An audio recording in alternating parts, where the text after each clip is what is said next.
Bismillahirrahmanirrahim. Elhamdülillahi Rabbil alemin. Vessalatu vesselamu ala eşrafil mursalin seyyidina Muhammedin ve ala alihi ve ashabihi ecma'in. Thumma amma ba'd. Bardığımızga uşunday baktılуу gündörдү жазып, ömürü berip atkan, rızkı berip atkan, baktılуулuk berip atkan, жакшы gündörдү көрсөтүп atkan Allah subhanahu wa ta'alaga çeksiz şükürler.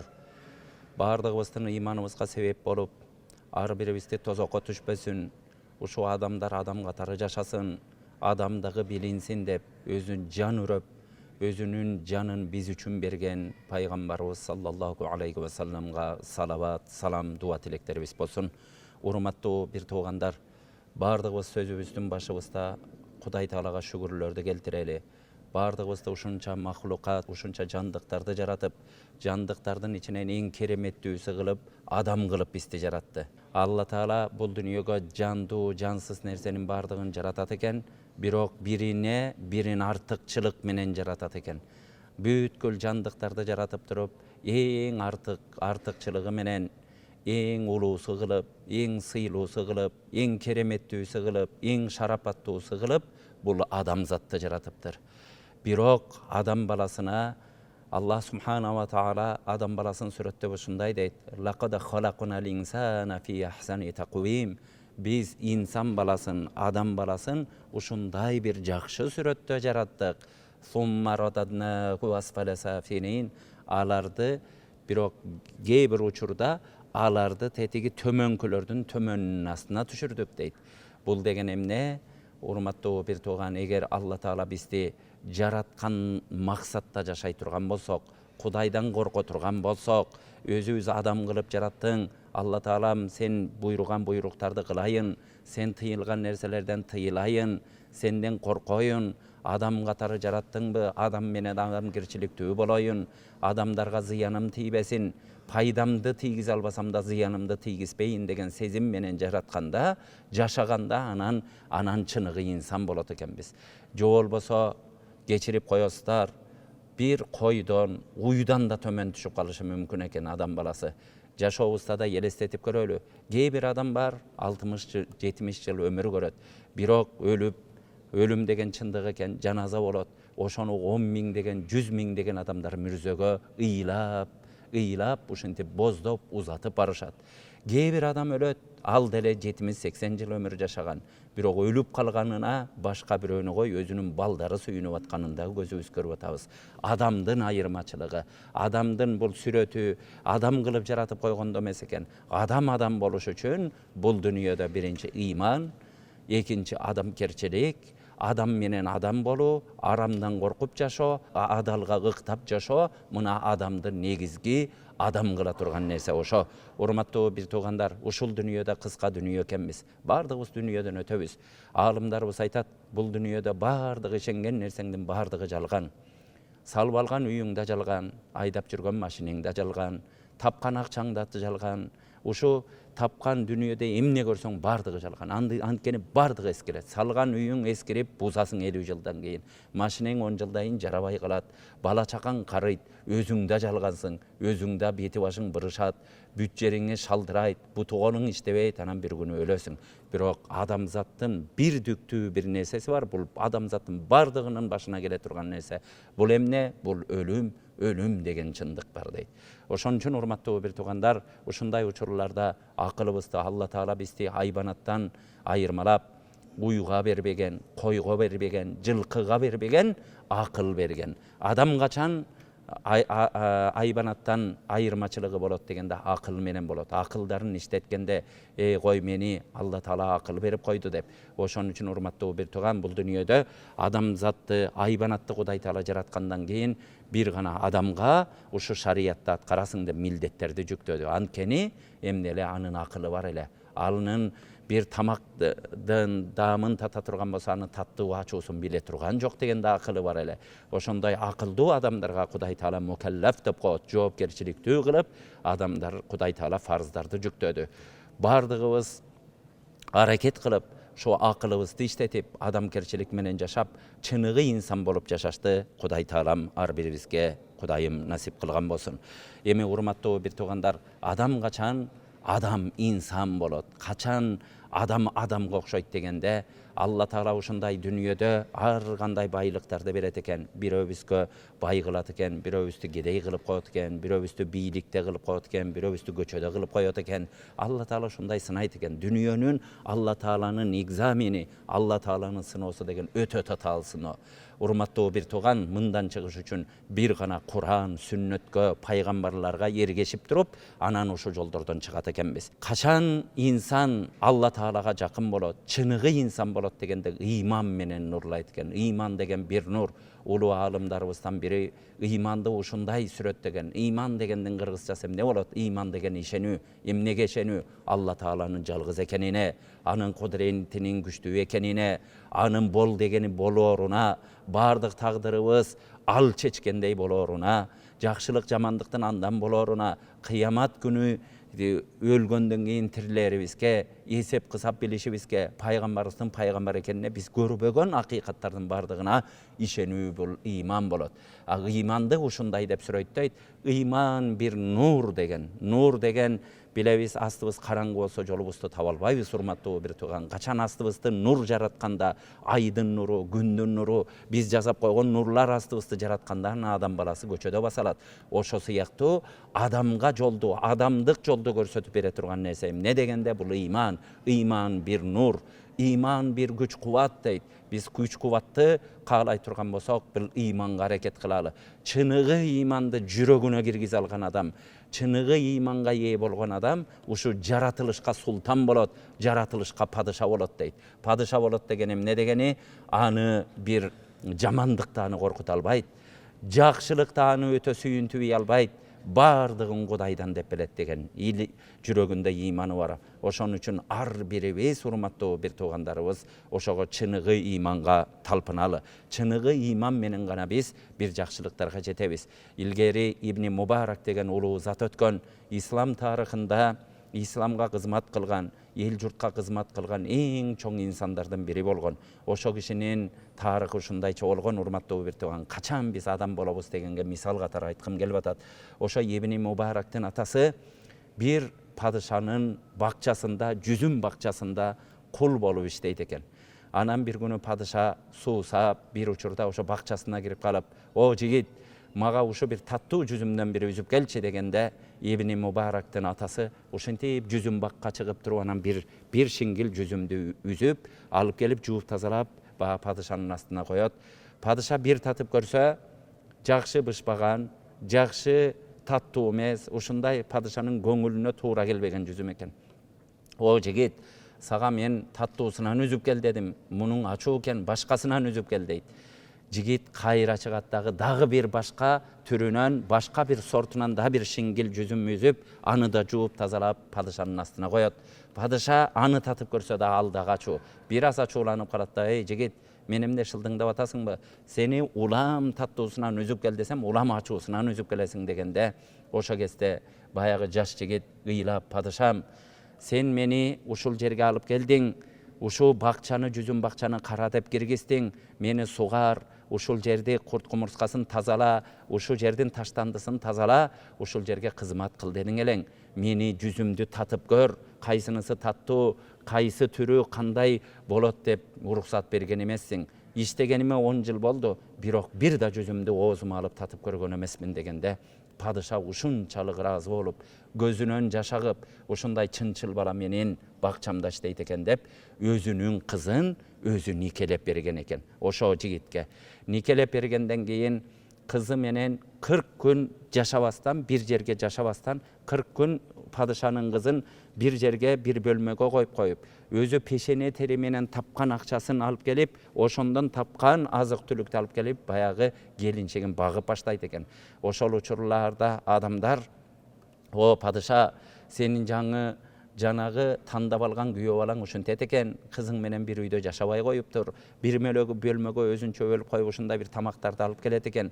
Бул тоом аякты кайдан таап алдың? Сага башка мамлекеттердин падышалары куда түссө, мен деген абройлуу адамдар куда түссө, мен деген ушундай жалындаган жигиттер кызыңды алам деп турса, ошонун баарын чанып, ушу бир кул тоом аякка бересиңби" деп падышага сөз айтат экен. Падыша экиленип калып туруп, баягы күйөө баласын чакырат экен. "О жигит, келчи эмне үчүн мындай кылып атасың, кызым менен бир үйдө жашабайт экенсиң, адамдардан ушундай кеп угуп атам, бул эмне кылганың дегенде, о падышам, сен падыша болдуң, учурунда кандай тамак менен ошонун денесин өстүрүп чоңойттуң мен билбеймин да, аны мага өткөзүп бердиң, ал мага аманат болду, менин үй бүлөм, өмүрлүк жарым болду, келечекте балдарымдын энеси болот, ушундан тараган урук тукум менин урук тукумум болуп кыяматка чейин уланат. Ошон үчүн сен кандай бакканыңды билбеймин, адалдан бактыңбы же арам кошулуп кеттиби аны билбеймин. Ошон үчүн этияттуулук кылдым да, бир бөлмөгө киргизип, күндө пешене терим менен тапкан акчадан ошого азык түлүк алып келип, денесин тазалап атам. 40 күндөн кийин анан жашоону баштайм деген экен. Ошенткен үй бүлөдөн урматтуу бир тууган Ибн Мубарак төрөлөт анан. Ибн Мубарак тарыхта ушу аты ташка тамга баскандай тарыхыбызда калган инсан. Урматтуу бир тууган, бул мисалды эмне үчүн айтып атам? Бардыгыбыз адал жашаганда, Кудайдан корккондо, бардыгыбыз жеген ашыбыз адалдан болгондо, бирөөнү зордук кылып, бирөөнүкүн тартып албаганда, бирөөлөрдүн башын айлантып алдабаганда, бирөөлөрдү жапа чектирип, байкуштарды бир ыза абалга калтырбаганда, калп айтпаганда, анан биздин урук тукумдарыбыз ошондойдон уланат. Инсандык, негизги инсандык ошондой жол менен болот экен, урматтуу бир тууган. Бардыгыбыз бул дүйнөдө убактылуу жашайбыз. Кимге Алла Таала 40 жыл өмүр берет, кимге 50 жыл, кимге 80 жыл, кимге 22 жыл. Бул Алла Тааланын өлчөп койгон тагдыры бар. Бардыгы ушу кыска дүйнөбүздө бир аз талпынып аракетибизди кылып, Алла Тааланын ыраазылыгына жетип алуу эң негизги максатыбыз. Кур'ан-ы Каримде Алла Таала "Ва халактул джинна вал инса илля лиябудун". Мен жиндер менен инсандарды бир гана өзүмө гана ибадат үчүн жараттым дейт. Биздин келишибизден максат дүйнөгө Алла Тааланын ыраазылыгын табуу, Алла Таалага ибадат кылуу, Кудайым, кулум деп бизден ыраазы болгон абалда ушул дүйнөдө жашообузду өткөрүп, Алла Тааланын астында жарык жүз менен баруу эң негизги максатыбыз. Калган нерселердин бардыгы ошо максатка алып бара турган, бизге жардамчы боло турган нерселер. Тапкан дүйнөбүз дагы, үйдөгү бала чакабыз дагы, биздин иштеген ишибиз дагы бардыгы негизги максатка жардам боло турган нерсе. Бирок биз инсан баласы негизги максатыбызды жөнөкөй нерсе кылып, болбогон эле нерселерди негизги максат кылып алмаштырып алганбыз. Ошо нерселерди түздөйлү, ошондо чыныгы инсан болобуз. Пайгамбарыбыз саллаллаху алейхи ва саллям хадисте "Саб'атун юзиллухумуллаху таала фи зиллихи яума ла зилла илля зиллух". 7 түрлүү адам бар. Кыяматта Алла Тааланын көлөкөсүнөн башка көлөкө калбай, адамдар өзүнүн терилерине өздөрү чаба куруп, ушундай бир абалда калган учурларда Алла Таала өзүнүн көлөкөсү менен көлөкөлөй турган 7 түрлүү адам бар. Ал адамдар ким? Ал адамдарда инсандар, ал адамдарда бизге окшогон адамдар, ошолордун катарында болуп чыныгы инсан болушту, чыныгы адам болушту ар бирибизге Кудайым насип кылсын. Биринчи имамун адил, адилеттүү падыша, адилеттүү кожоюн, адилеттүү башкаруучу, адилеттүү жетекчи деген. Падыша адилеттүү болсо, бир жердеги областтын чоңу адилеттүү болсо, райондун чоңу адилеттүү болсо, айылдын чоңу адилеттүү болсо, мечиттин имамы адилеттүү болсо, үйдөгү кожоюн адилеттүү болгондо, мына Алла Тааланын көлөкөсүнө ылайык болгон адам болот. Бардыгыбыз падыша боло алган жокпуз. Падыша анча-мынча миллиардтан бирге насип кылат. Падышаларыбызга да адилеттүүлүк берсин. Бирок урматтуу бир тууган, ар бирибиз үйдөгү кожоюн, үйүбүздүн 3 балабызга, аялыбызга падыша экенибизди, салып алган кичине кепедей болсо да ошол үйдө падыша экенибизди унутпайлы. Ошол үйдө да адилеттүү болгонго аракет кылалы. Экинчи нерсе вашабун нашаа фи ибадатилла. Жаш жигит, ошо жигит учурунан, бала, ошо балакаттагы учурунан ибадатта чоңойгон адам. Жаш кезинен Алла Таалага намаз окуган, жаш кезинен орозо туткан, жаш кезинен мечиттерге каттаган, жаш кезинен ыйыктыктарды ыйык кылып туткан, жаш кезинен Кур'ан жаттаган, бир жаштыгын ибадатта өткөргөн адамды Алла Таала экинчи адам кылып Кудай Таала өз көлөкөсүнө көлөкөлөйт. Варажулун қалбуху муаллакун фил масажид.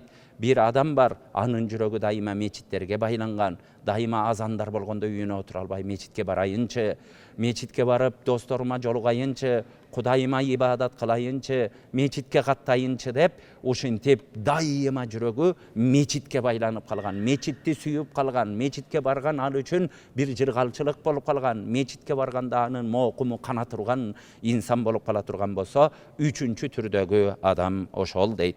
Төртүнчү түрү варажулан тахабба филлах ижтамаа алейхи ва тафаррака алейхи. Эки адам бар. Ал Алла Тааланын ыраазылыгы үчүн бири-бирин жакшы көрүшөт. Алла Тааланын ыраазылыгы үчүн бири-бири менен достошушат. Бир жерге чогулса Алла Тааланын ыраазылыгы үчүн чогулат. Ошо жерден таркап кетсе да Алла Тааланын ыраазылыгы үчүн таркап кетет деген. Ошон үчүн дайыма дос күткөнүбүздө Алла Тааланы сүйгөндөр менен bir улуу заттар айткан экен, сенин ким экениңди айтып берейинби, сен ким экениңди досуң кандай болсо сен ошондойсуң деп мен сага кепилдик берем деген экен. Урматтуу бир тууган, дайыма Кудайдан корккондор менен достошолу. Достошконубузда бирөө менен мамиле кылганда да ошонун Кудайдын ыраазылыгы ошол жерде бар, ошо менен мамиле кылалы. Бир жерде Кудай сактасын, досубуз менен ажыраша турган болсо, туура бир адам Кудайга жакпаган иш кылып атат. Ошондо дагы ушул жерде бир Кудайдын нааразылыгы болуп калбасын деп коркуп ажырашуу, ушунткен сезимде жашаган адамды Алла Таала ошо өзүнүн жараткан көлөкөсүндө көлөкөлөйт. Ва ражулун даатху имраатун зату мансибин ва жамалин факала инни ахафуллах. Урматтуу бир туугандар, кээ бирөөбүзгө ушундай нерсе болушу мүмкүн. Бир адамга бир мансабы бар, бийлиги бар, сулуулугу бар бир аял жолугат дагы жаман жолго чакырат. Чакырган учурда ошол аял мен Кудайдан корком деп туруп, ошол адам өзүнүн напсисин кармап, ошо аялды ээчип барбай койгон адамды дейт. Бул нерсе эми жашоодо урматтуу бир тууган ар кандай эң кыйын учурлар болушу мүмкүн. Бирок ушунчалык ыйманга ээ болгон, ошончолук күчкө ээ болгон, ошончолук Кудайга болгон байланышы күчтүү болгон адамды Алла Таала өз көлөкөсүндө көлөкөлөйт. Ва ражулун тасаддака би садакатин фа ахфаха хатта ла та'лама шималуху ма тунфиqu yaminuh. Бир адам Алла Таала үчүн, Алла Тааланын ыраазылыгы үчүн садака берет. Бир жетим жесир көрсө, ошонун жанынан кыя басып өтүп кете албайт. Бир байкуш көрүп аткан болсо, бир ушинтип бечара көрүп аткан болсо, ошонун башынан сыламайынча, ошого жүрөгүнүн нурун бермейинче, ошонун жанында болмайынча өтө албаган, ошого барып туруп бир садака берген, ошо нерселерге муктаждарга жардам берген, ошо садаканы берип атканда, ушул оң колу менен берип аткан садакасын сол колу билбей калган адамды Алла Таала өз көлөкөсүндө көлөкөлөйт дейт. Бул урматтуу бир тууган, оң кол менен берген садаканы сол кол бербей калат деген ал мүмкүн эмес нерсе, бирок ошондой даражада дейт. Ошондой даражада биз берип алган жакшылык иштерибизди адамдарга айтып, адамдарга деп, рия кылып, адамдар көрсүн, ой мен намаз окуп атканымды көрсүн, орозо тутуп атканымды көрсүн, мен ушинтип кантип садака бергенимди көрсүн, кантип адамдарды ушинтип сыйлап атканымды көрсүн деп жашаган бир да соо болбойт. Сумма деп коет, адамдар уксун, о мени жоомарт деп айтсын, менин атымды алыстан уксун, адамдар мени мактап турсун деген сезимдер менен кыла турган болсок, Алла Таала мындай нерселерди кабыл кылбайт. Алла Таала улуу зат, Алла Таала таза нерселерди гана кабыл кылат. Ошон үчүн оң колуң менен берген садаканы сол колуң билбей калсын дейт.